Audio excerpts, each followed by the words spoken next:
আপনারা প্রত্যেকের অবস্থানে থাকুন। আমরা এখানে দাঁড়িয়েছি, আপনি দেখেন এখানে কত দাড়ি পাকা লোক খুব সম্মানের সহিত এতদিন ব্যবসা করে এখানে দীর্ঘদিন সম্মানের সহিত ব্যবসা করে আসতেছি। আমরা এখানে এই প্রয়োজনে যদি আমাদের কাজগুলো বাতিল করে দেওয়া হয় তাহলে এই মুরব্বী দাড়ি পাকা মুরব্বীগুলো কি করবে? এখন দেখেন আপনি বিবেচনা করেন, আমরা বেকারত্ব দূর করতে যাচ্ছি, আমরা দেশের মধ্যে বেকারত্ব বলতে দূর করতে যাচ্ছি, বাড়িতে যাচ্ছি না। শুধু দর্শক আমরা দেখতে পাচ্ছি জাতীয় প্রেস ক্লাবের সামনে বিশাল একটি মানববন্ধন করছে খুচরা সার বিক্রেতা অ্যাসোসিয়েশন অফ বাংলাদেশ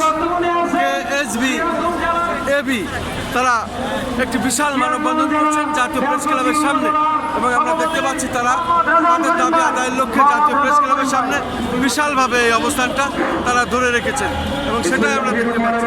তাদের পর্যায়ক্রমে আমরা এটা প্রচার করছি।